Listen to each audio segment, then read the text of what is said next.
What's going on, everybody? It's your boy GemMint. I happened to stumble across this article over on Twitter about wanting to bring the original Avengers back to the MCU. Now, obviously, they've been having a lot of trouble with Jonathan Majors, with the legal issues. Should they even move forward with the whole Kang the Conqueror thing? And then, of course, you've got the Marvels. It's got to be like the biggest Marvel movie that nobody's talking about, nobody cares about. So, yeah, it seems like Marvel is in crisis. Variety reports on all of these things, the Jonathan Majors thing, the Marvels thing, and bringing back original Avengers characters like Iron Man, Robert Downey Jr., and Scarlett Johansson as Black Widow.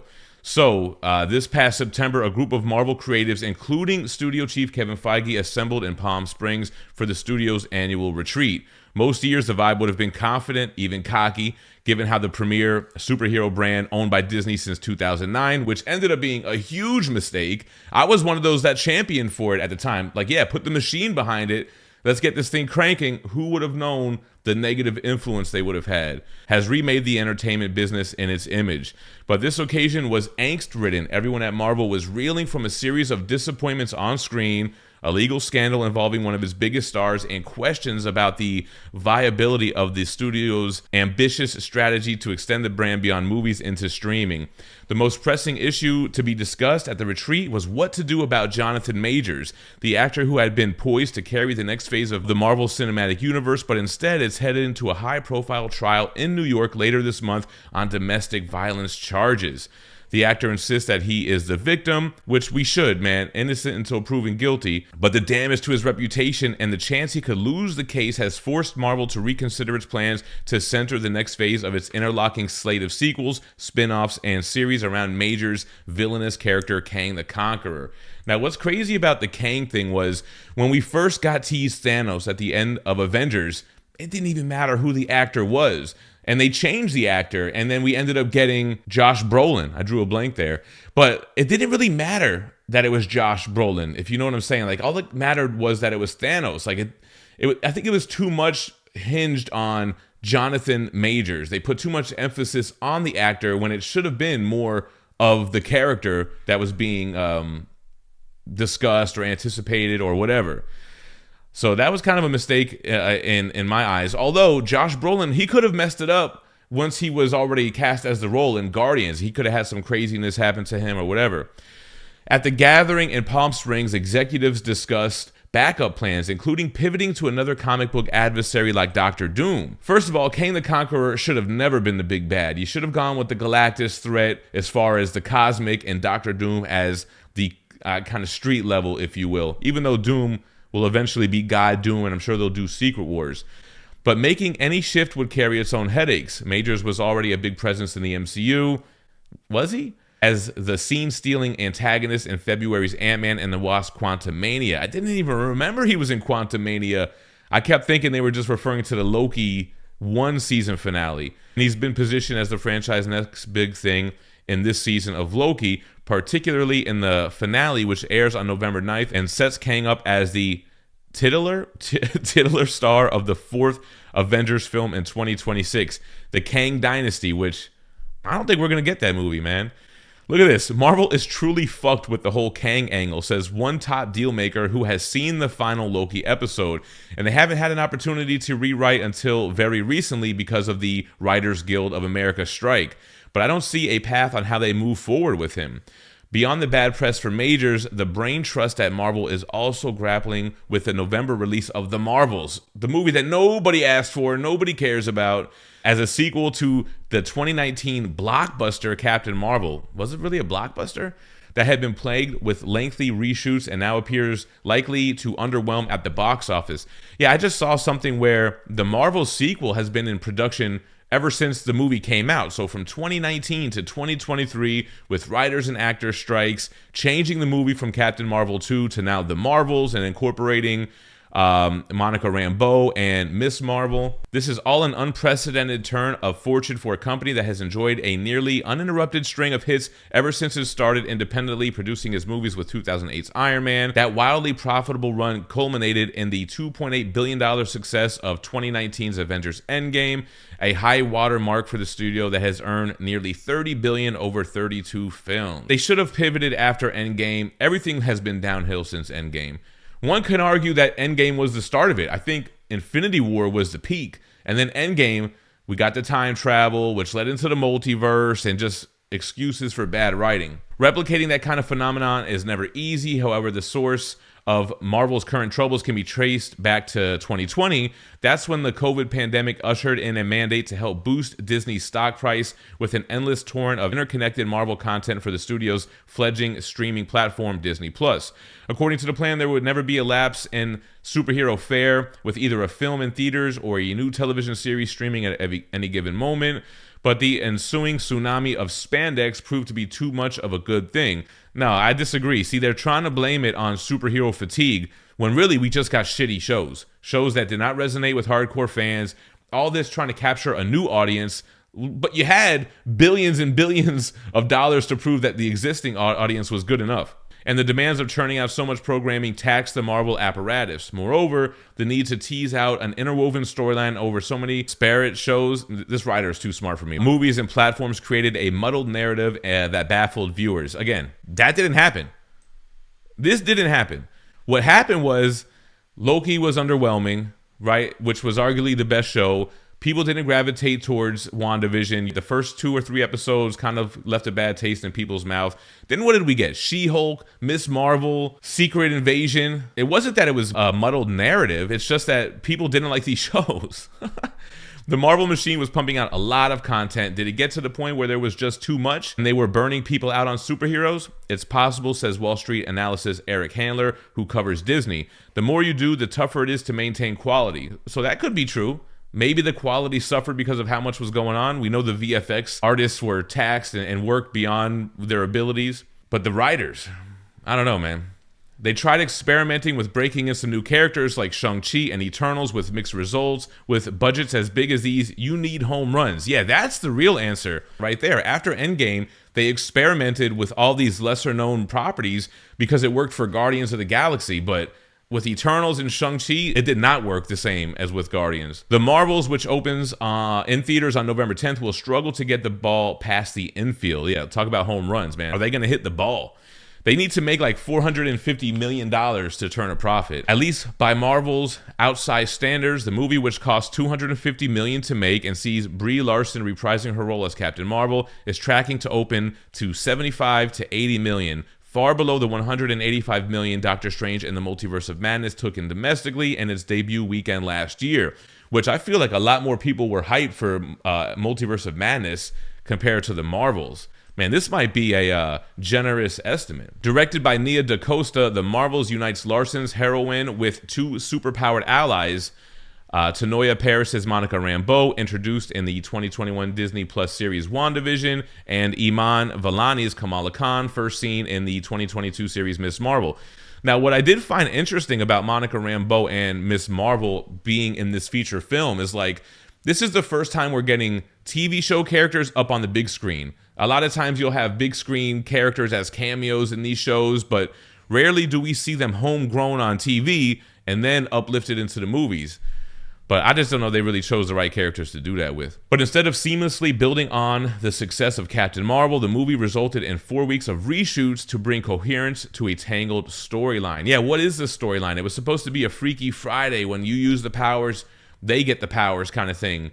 But now I'm starting to see more where it looks like that's like less of the movie. Then eyebrows were raised again when DaCosta began working on another film while The Marvels was still in post-production. The filmmaker moved to London earlier this year to begin prepping for her Tessa Thompson drama Hedda. Representative for DaCosta declined to comment. I'm not even mad at DaCosta. My job is done. It doesn't look like it's going to be good. Let's grab this other thing while we still can. If you're directing a $250 million movie, it's kind of weird for the director to leave with a few months to go, says a source familiar with production. The Marvels has seen its release date move back twice, 2 wants to swap places with Quantumania, which was deemed further along, and again, when its debut shifted from July to November to give filmmakers more time to tinker. Or it could be to buy time so they can actually promote the movie without having everyone on strike, but who knows. But that extra time didn't necessarily help. In June, Marvel, which traditionally only solicits feedback from Disney employees and their friends and families, took the uncharacteristic step of holding a public test screening in Texas. The audience gave the film middling reviews. Bro, we're gonna have to Google middling. Moderate or average in size, amount, or rank. See, we're all going to learn today. But Marvel has never been in the business of being average. Kevin's real superpower, his genius, has always been in post-production and getting his hands on movies and making sure that they finish strongly, the source adds. Totally disagree, man. He's got a slew of terrible movies in the MCU.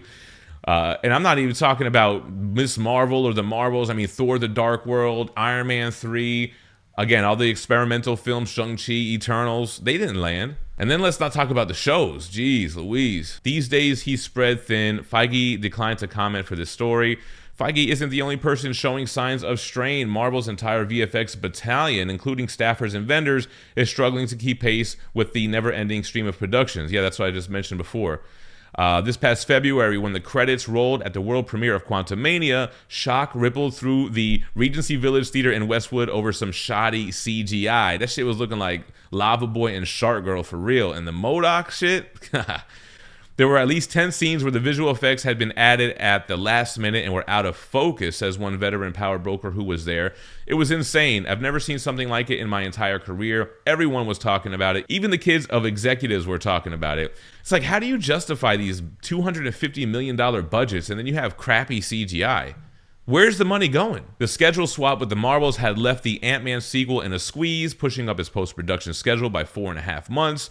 Marvel films are known for coming down to the wire, given Feige's ability to foam the runway and land a plane that way, says one executive familiar with how the company operates. But this level of unfinished was unprecedented. It would be noticed in scathing reviews when the tentpole with the $200 million budget opened 11 days after the premiere. Critics weren't the only ones dismayed. Fed up with 14-hour days and no overtime, Marvel VFX workers voted unanimously to unionize in September, sparking an industry-wide trend. The year 2023 was the straw that broke the camel's back, says a former Marvel Studios VFX assistant coordinator, Anna George, who appeared before the Congressional Labor Caucus on October 19th to testify about the studio's untenable deadlines and working conditions.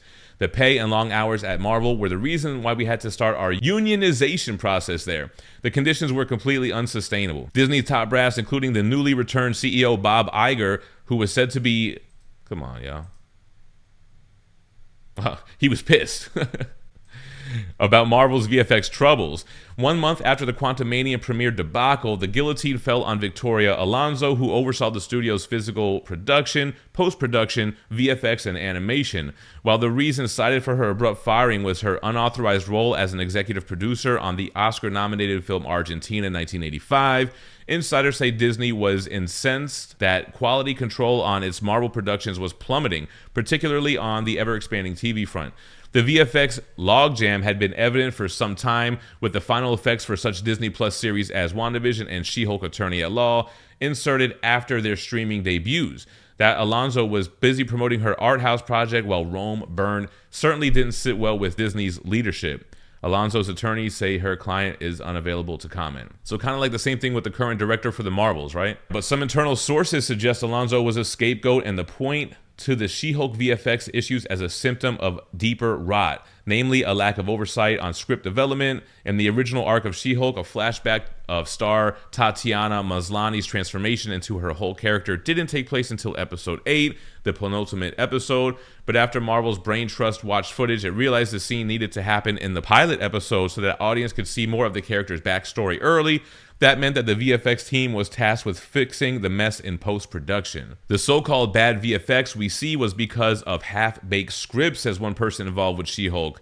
That is not Victoria, that is Kevin, and everybody above Kevin. Those issues should be addressed in pre-production. The timeline is not allowing the Marvel executives to sit well with the material. So it all comes down to the bad writing. Now we realize, watching this, that this shit doesn't make sense. We got to put episode 8's scene in the pilot episode and the VFX people got to catch up. All the while, Marvel was bleeding money, with a single episode of She-Hulk costing some $25 million, dwarfing the budget of the final season episode of HBO's Game of Thrones. But without a similar zeitgeist bang, geez Louise. I don't even know what they're trying to say with that. The August 2022 series premiere at the El Captain Theater foreshadowed what was to come 6 months later at the Quantumanium. Bow, the She-Hulk special effects were out of focus in multiple scenes.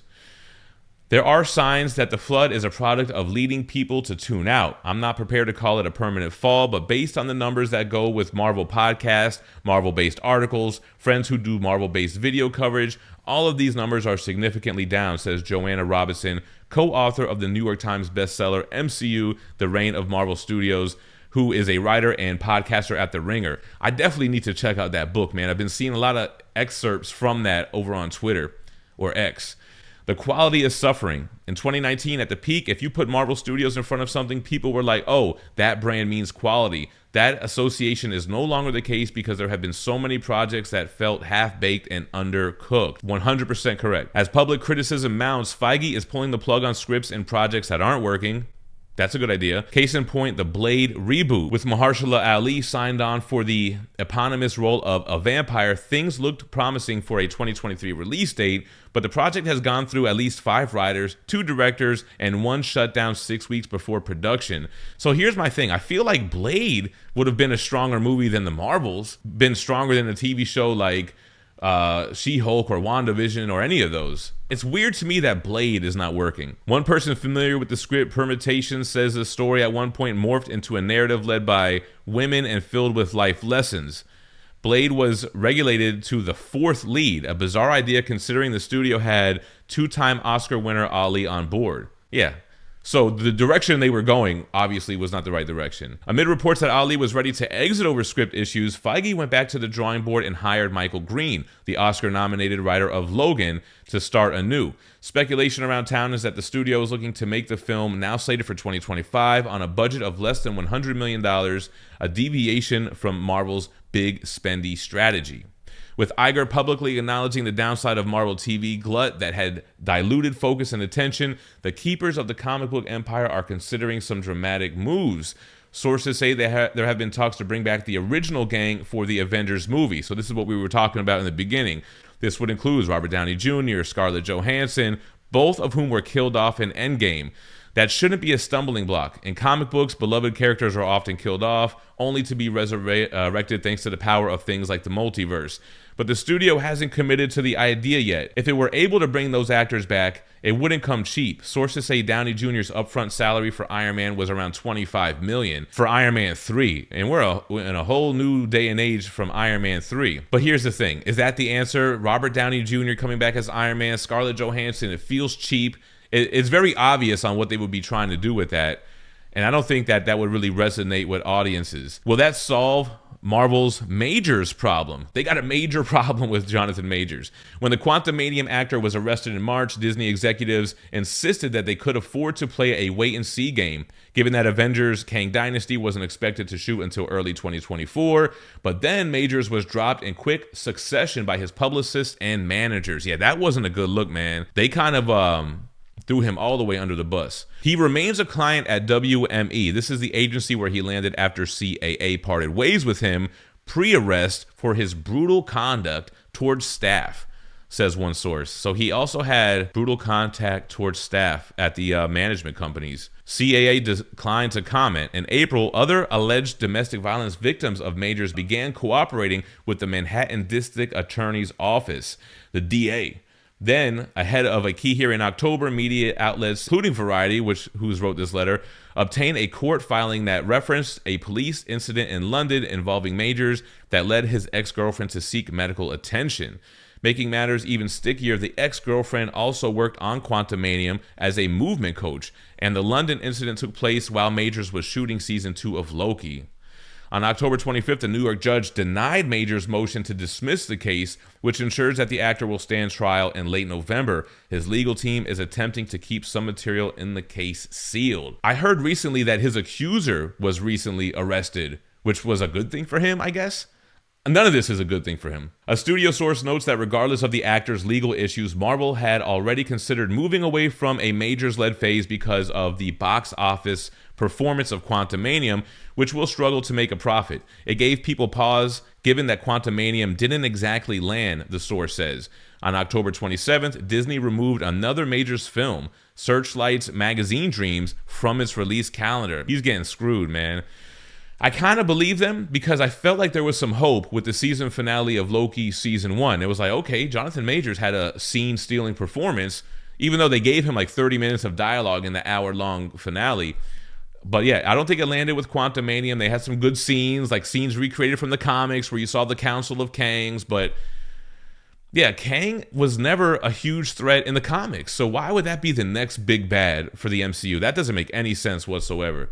You got to go Doom. You got to go Galactus, which ties into their newly acquired at the time franchises and properties like Fantastic Four and all that stuff. And where's X-Men? Y'all bought this shit in like 2018. Like, give us Fantastic Four and the X-Men. Forget all of this other crap, these D-list characters that normal people, even comic book fans, don't really know much about. Recasting Majors is also an option, as Feige did when he replaced Terrence Howard in Iron Man 2 with Don Cheadle. In fact, Marvel isn't afraid to change direction, even after making splashy announcements. Armor Wars, which was first unveiled as a series, is now being developed into a feature film, while the studio's push to adapt the comic book Inhumans into a feature film generated headlines but is now dormant. Yeah, they did have the show, which I've never even seen, from 2017. Still, there was one bright spot in 2023, Guardians of the Galaxy Volume 3, which is their send-off to a great director. They lost him to DC, James Gunn,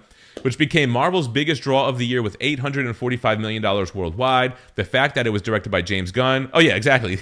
The guy now running rival DC Studios was lost on no one, right? So with Marvel, it used to be as close to a guarantee as you can get, says Paul D, a box office analyst at ComScore. So going all in on the budgets made sense at the time. Guardians 3 was a bit overlooked in how successful it was, but that had James Gunn and Chris Pratt, and I think star power is becoming more important. Then there was Quantumania with $476 million. Anything under $500 million is viewed as a disappointment, and these overreaching expectations are a result of so much success over the years. Yeah, I can agree with that too, man. It made sense at the time when you could easily double up. But now when you have this marketing budget in the hundreds of millions, it costs hundreds of millions to make the movie, and you need to make almost $500 million to see profit. Yeah, they cannot keep doing that. The Marvels is really got to be their last big flop. The key to reinvigorating Marvel may lie with the superhero arsenal that Disney acquired during its 2019 purchase of 21st Century Fox. Yeah, here's what I was talking about. That deal brought in several blue chip heroes, not D-list characters, such as the X-Men and Fantastic Four, back under the studio's control. Already fans are geeking out about the next year's Deadpool 3, which unites Ryan Reynolds' Merc with a Mouth with Hugh Jackman's Wolverine, and a reboot of Fantastic Four slated for 2025, which already is getting a lot of negativity attached to it. And I don't know if anything has been announced for that. I think the fact they wanted to make it like a Sue Storm-led movie already rubbed fans the wrong way. As a bonus, the Fox additions gave Feige an opportunity to reimagine the X-Men franchise, the very property he cut his teeth on as a young executive at Lauren Schuler's Donner's production company. Now that the Writers Guild of America strike is in the rearview mirror, Marvel has started talking to writers about bringing the X-Men into the MCU fold. They can't mess up Fantastic Four and X-Men. They just can't afford it, literally. Deadpool 3, I think, is going to do good for them. I think that's going to be a banger. You're going to get crazy cameos from Fox movies, hopefully from MCU movies. And that's really the first bringing in the Fox stuff to the MCU, unless you're counting the Multiverse of Madness, little scene. While Feige recalibrates, the rest of the industry is anxiously hoping that Marvel's best days are not behind it. Writing the Marvel obituary would be ill-advised, says John Squire, professor emeritus at USC's School of Cinematic Arts and host of the Movie Business podcast. Kevin Feige is the Babe Ruth of movie executives, and Marvel has the most profitable track record in movie history, no question. Man, I used to be the one that said protect Feige at all costs, but he let people interrupt his vision, man. I really lost respect for him the way that he lost control of this, which might be unfair. It seems like it was super easy to lose control over this like interconnected cinematic universe, 30-something movies, however many TV shows, so I get it. Being spread too thin, But still, man, he let so many bad shows and movies pass his door that fans have lost faith in it. Like the article says, the MCU used to be where they could do no wrong. Now it's almost like that's the expectation. What do you guys think, man? What do you think about the Jonathan Majors stuff? Do you think it's a good thing that it's going to cause Marvel to pivot? I'm kind of looking at this as like an optimist, I guess. It never should have been Kang's dynasty. It never should have been Kang the Conqueror as the big bad villain. It should have been somebody that is more well-known for comic book fans and more of the casual fans, i.e. Galactus, Silver Surfer. Oh, that was the other thing. The news came out that Galactus Herald was going to be a female, which is indicating Frankie Ray's Nova, which hardcore comic fans know, but for the general public, they're like, oh my God, they're gender swapping Silver Surfer, which isn't the case. But then you got the bringing back Robert Downey Jr. and Scarlett Johansson is going to feel cheap. It's going to feel forced. Everyone's going to see through that. I like the idea of bringing in Tom Cruise as like superior Iron Man from a different multiverse and having like the Ultimates come in and cast them with like people that were considered for the Avengers or fan castings or and such. Even though to me the whole multiverse concept is super cheap, it's lazy writing, and I feel like that was the biggest fall of the MCU with Endgame, man. When you did time travel and then we got multiverse stuff, nothing matters. There's no stakes. There's no consequences. I can already see the comments. Most people are going to say, let it die, reboot it, start it over. We're done with superhero movies. Either way, let me know what you think in the comments down below. Leave me a like on this video if you can. If you want to and you want to see more of this stuff, hit that subscribe and stay minty fresh. Peace. Ninja Funk is already celebrating their 1-year anniversary, and they're having a huge event at the Ninja Exchange in Carlsbad, California. Not only will there be a live signing with co-creators JPG and Steve Shuett, but they're bringing out legendary artists Jim Lee and David Mack. But that's not all. We have special guest John Dolmayan, the creator of Essentia, founder of Torpedo Comics. If you're in the area, make sure to come swing by on November 18th and 19th for the celebration.